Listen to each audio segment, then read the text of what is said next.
జాగృతి November 24 Deepavali సంచిక నుంచి జగన్నాథ స్వామి నయన పదగామిని గురించి మనం తెలుసుకుందాం. మోక్షదాయక క్షేత్రాలలో పురి ఒకటి, అంటే పూరి జగన్నాథ్ అంటాం మనం, పురి అనమాట. శ్రీక్షేత్రం, శంఖు, నీలాచలం, నీలాద్రి, జగన్నాథపురి, పురుషోత్తమధామం తదితర పేర్లతో ప్రసిద్ధమైన ఈ పుణ్యస్థలి బ్రిటిష్ పాలకుల హయాంలో పురిగా వ్యవహారంలోకి వచ్చింది. విష్ణు, మత్స్య, వామన, స్కాంద పురాణాలలో ఈ క్షేత్ర ప్రస్తావన కనిపిస్తుంది. ఈ క్షేత్రంలో దేవతామూర్తులు బలభద్ర, సుభద్ర, జగన్నాథుడు అవతరణ నుంచి ప్రసాదం తదితర అంశాలలో ఎన్నో ప్రత్యేకతలు ఉన్నాయి. వేటగాడి బాణప్రయోగంతో శ్రీకృష్ణ భగవానుడు అవతార సమాప్తి చేసినప్పుడు ఆత్మస్వరూపమైన బ్రహ్మ పదార్థాన్ని అవంతిపుర అధీశుడు ఇంద్రద్యుమ్నుడు దారు విగ్రహాలలో నిక్షిప్తం చేయించి ప్రతిష్ఠించాడని పురాణ గాథ.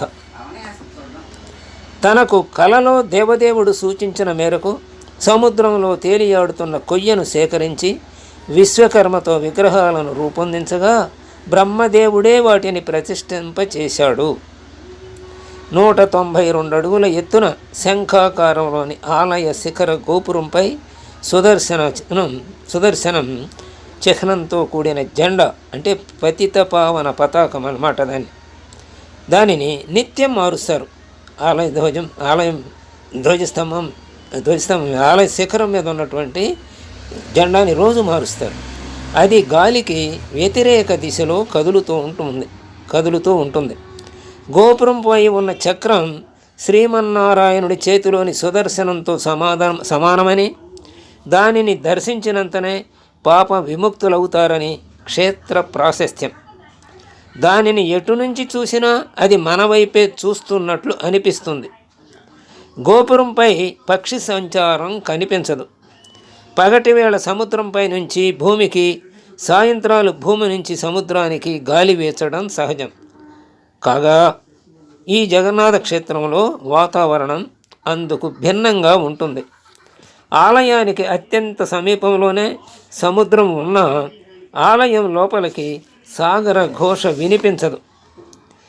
నవకళేబర ఉత్సవం అంటే 12 ఏళ్ల తరువాత 2 ఆషాఢ మాసాలు అధిక మాసం వచ్చినప్పుడు దేవతా విగ్రహాలను పునః ప్రతిష్ఠిస్తారు.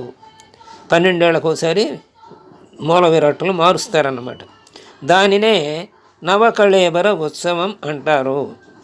జీవికి జరామరణాలు సహజం, అనివార్యము అని, అందుకు పరమాత్ముడు కూడా అతీతుడు కాదని నిరూపించడమే ఈ ఉత్సవ పరమార్థంగా చెబుతారు. ఆయన మరి శ్రీకృష్ణుడు పరమాత్మే కదా, ఆయన కూడా మానవ శరీరం ధరించాడు, ఇక్కడ అవతరించాడు. అందుకని ఆయన కూడా ఈ జరామరణాలు తప్పవా అని చెప్పడం కోసం ఈ ఉత్సవం జరుగుతుంది. ఆ ఏడాది ఉగాది నాడు స్వామి ఈ ఏడాది నవకళేబర ఉత్సవం నిర్వహించనున్నాం అని విన్నవించి ఆయన ఆమోదం పొందుతారు. ఏ ఏడైతే విగ్రహాలు మళ్ళీ మార్చాలో ఆ ఏడు వచ్చే ఉగాది రోజున అన్నమాట. వసంత నవరాత్రులను ముగిసిన మరునాడు, అంటే చైత్ర శుద్ధ దశమి నుంచి విగ్రహ రూపకల్పనకు అవసరమైన కల్పవృక్షాల కోసం మళ్ళీ అన్వేషించడం ప్రారంభిస్తారు. జగన్నాథుడికి ఏటా డోలయాత్ర, జాలన్యాత్ర, పవిత్రోత్సవం వంటి 13 రకాల ఉత్సవాలు నిర్వహిస్తున్న ఆషాఢ శుద్ధ విదియ నాటి రథయాత్ర ప్రపంచ ప్రఖ్యాతి పొందింది. సాధారణంగా అన్ని ఆలయాలలో ఉత్సవ విగ్రహాలనే ఊరేగిస్తారు. కానీ ఇక్కడ అందుకు భిన్నంగా మూలమూర్తులను తిరువీధుల లో తీసుకొస్తారు.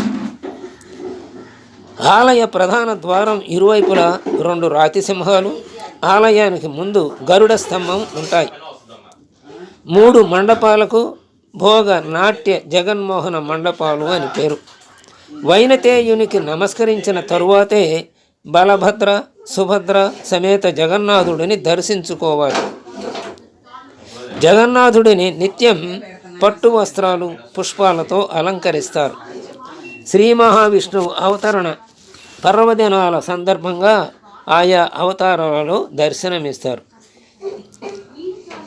అంటే శ్రీరామనవమి రోజున రాముడి వేషం, అలాగే కృష్ణాష్టమి రోజున కృష్ణుడి వేషం, అలాగే ఈ మత్స్య కూర్మ వరాహ అవతారాలు పలానా రోజుల్లో జరిగినాయని మనం చెప్పుకుంటాం కదా. ఆయా రోజుల్లో ఆయా అవతారాలలో దర్శనమిస్తాడనమాట అక్కడ స్వామి. ఏడాదిలో దాదాపు 34 అలంకారాలలో స్వామి కనువిందు చేస్తాడు. ఒక్కొక్క వారం ఒక్కొక్క రంగు వస్త్రంతో అలంకరిస్తారు. ఆదివారం ఎరుపు రంగు, సోమవారం తెలుపు, మంగళవారం పంచరంగుల వస్త్రాలు, బుధవారం పచ్చ, గురువారం పసుపు, శుక్రవారం తెలుపు, శనివారం నలుపు వస్త్రాలతో దర్శనమిస్తారు. నిత్యోత్సవాన్ని తగుమాత్రం ఆభరణాలతో నిర్వహిస్తారు. ఏటా 4 సందర్భాలలో మాత్రం, అంటే రథయాత్ర, ఆషాఢ శుక్ల విదియ, విజయదశమి, కార్తీక పౌర్ణమి, పాల్గొన పౌర్ణమి, ఈ 4 సార్లు రథయాత్ర జరుగుతుంది. భారీగా నగలు అలంకరిస్తారు ఆ సమయంలో. దానిని సునావేశ అంటారు. జ్యేష్ఠ పూర్ణిమ నాడు స్నానోత్సవం అనంతరం బలరామ జగన్నాథులను గణపతి రూపాలలో అలంకరించడాన్ని గజవేష అంటారు. రథయాత్రకు 2 రోజుల ముందు భక్తులను అనుగ్రహించే దర్శనాన్ని నవయవ్వన వేష అని, రథయాత్ర నాటి అలంకరణను సునావేశ అని అంటారు. భాద్రపద బహుళ దశమి నాడు వనభోజి అలంకరణలో, అంటే అగ్రజుడు బలదేవునితో గోపబాలునిగా వనభోజనానికి వెళ్ళినట్లనమాట. అందుకనే వనభోజి అలంకరణ చేస్తారు. ఆ మరునాడు కాళీయమర్దనుడి అలంకారంలో కార్తీక సోమవారాల్లో హరిహర ఏకతత్వానికి ప్రతీకంగా శివకేశవ రూపంలో దర్శనమిస్తాడు. ఇవన్నీ 34 రూపాయల్లో అలంకరిస్తారనుకున్నాగా, ఇది ఏడాదిలో. అలా ఈ అలంకారాలన్నీ అందులో ఇమిడి ఉన్నాయన్నమాట. ఇతర క్షేత్రాలలో ఊరేగింపు సేవలో ఏటా ఒకే రథాన్ని ఉపయోగిస్తారు. అంటే అక్కడ అమ్మవారిని అయ్యవారిని అందరినీ కూడా ఒకే రథంలో ఊరేగిస్తారు మిగతా చోట్ల దేవదేవేరుల్ని. కానీ ఇక్కడ పురిలో త్రిమూర్తులు, ఈ ముగ్గురు జగన్నాథ, బలభద్ర, సుభద్రాలు, బలరామ, ఈ ముగ్గురిని 3 రథాల్లో ఊరేగిస్తారు వేరువేరుగా. అందుకని ఈ 3 రథాల పేర్లు ఏమిటంటే తాళధ్వజ, పద్మధ్వజ, నందిఘోష్ అనే రథాలలో విడివిడిగా ఊరేగుతారు. ఇతర క్షేత్రాలలో స్వామివారి ఊరేగింపునకు శాశ్వత ప్రాతిపదికపై రథాలను వినియోగిస్తూ, పురిలో మాత్రం అందుకు భిన్నంగా ఏడాదికేడాది కొత్తవి తయారు చేస్తారు. విగ్రహాలను 12 ఏళ్ళకు ఒకసారి మారుస్తారు, రథాలను మాత్రం ఏటా మారుస్తారు. ఎంత ప్రయాసతో కూడుకున్న పనో, అయినా అంత శ్రద్ధగా ఇవన్నీ చేయబడుతున్నాయి అన్నమాట. అక్కడ ఈ రథాల తయారీ ప్రక్రియ అక్షయ తృతీయ నాడు మొదలై ఆషాఢ శుక్ల పౌర్ణమి నాటికి పూర్తి అవుతుంది. ఎంపిక చేసిన వృక్షాల నుంచి 763 చెక్కలను తీసుకుంటారు. 14 చక్రాలు కలిగిన బలభద్రుడి రథాన్ని తయారు చేస్తారు. దీన్నే తాళధ్వజము అంటారు. తర్వాత 12 చక్రాల సుభద్ర రథానికి పద్మధ్వజ అని పేరు పెట్టారు. దానికి 593 చెక్కలు వాడతారు. 16 పెద్ద చక్రాలు గల జగన్నాథుడి రథాన్ని నందఘోష్ అంటారు. దీని తయారీకి 830 చెక్కలు వాడతారు.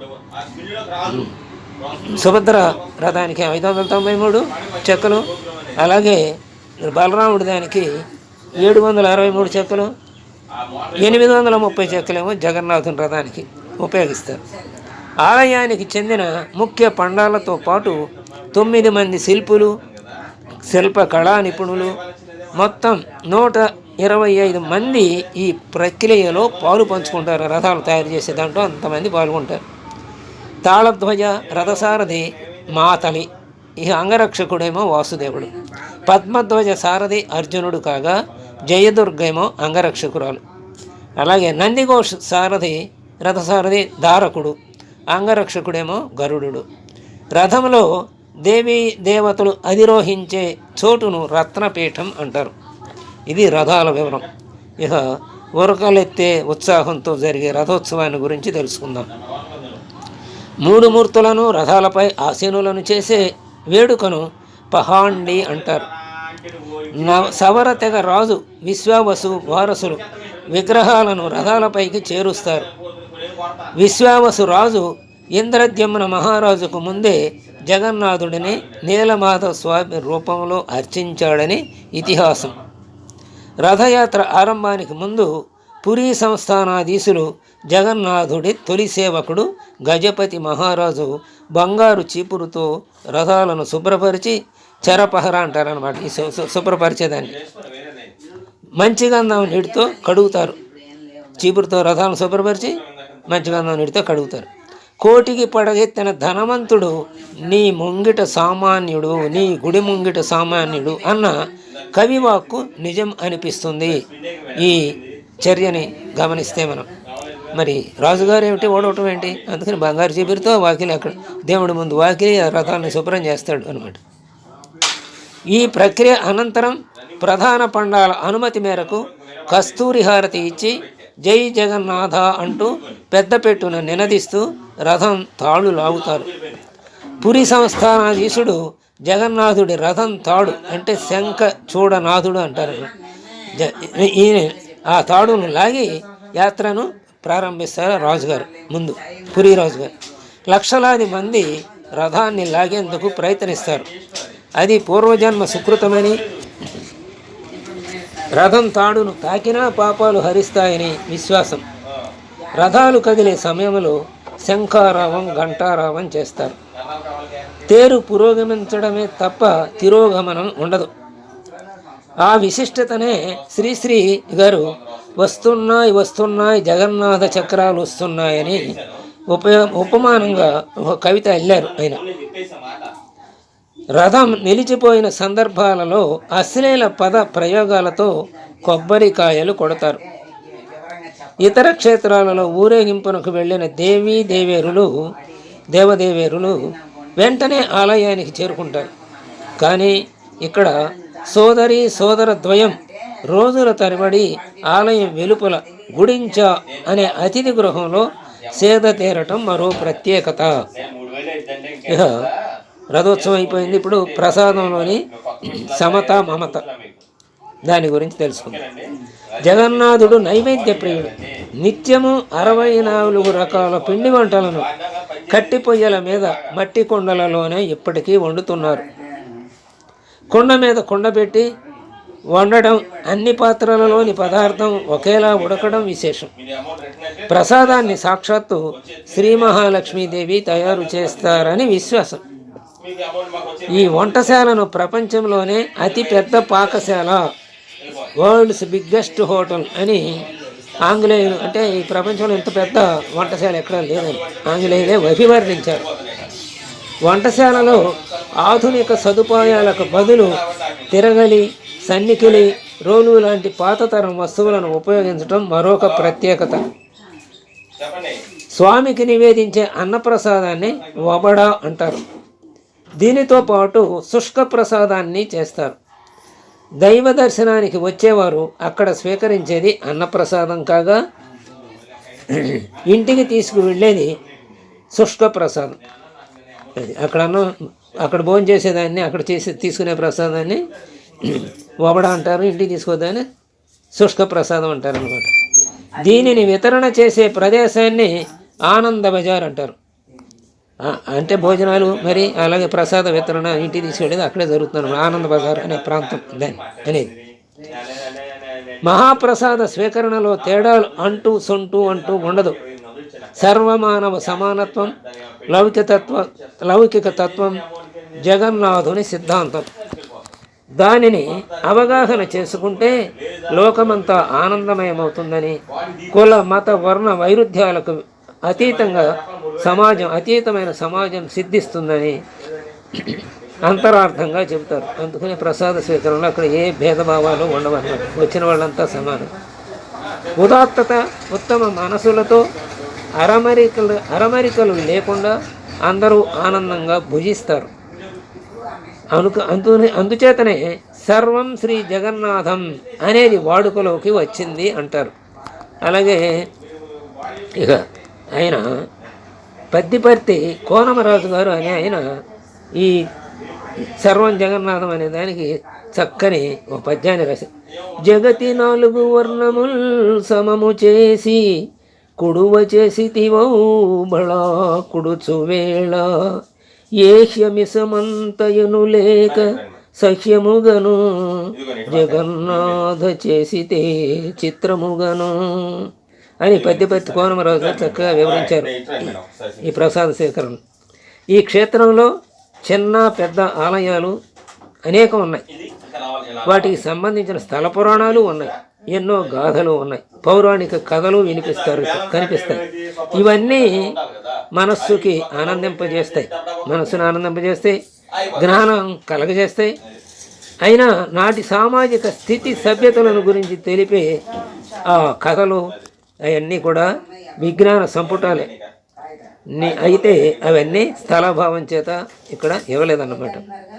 నీలాచల నివాసాయ నిత్యాయ పరమాత్మనే సుభద్రా ప్రాణనాథాయ జగన్నాథాయ మంగళం అని స్వస్తి చెప్పారు.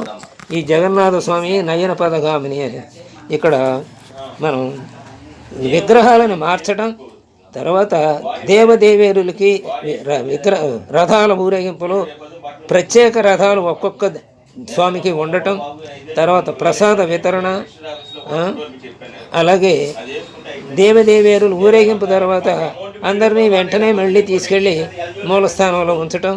ఇక్కడ అలా కాకుండా కొన్నాళ్ళు వేరే చోట గుడించాలో ఉంచటం.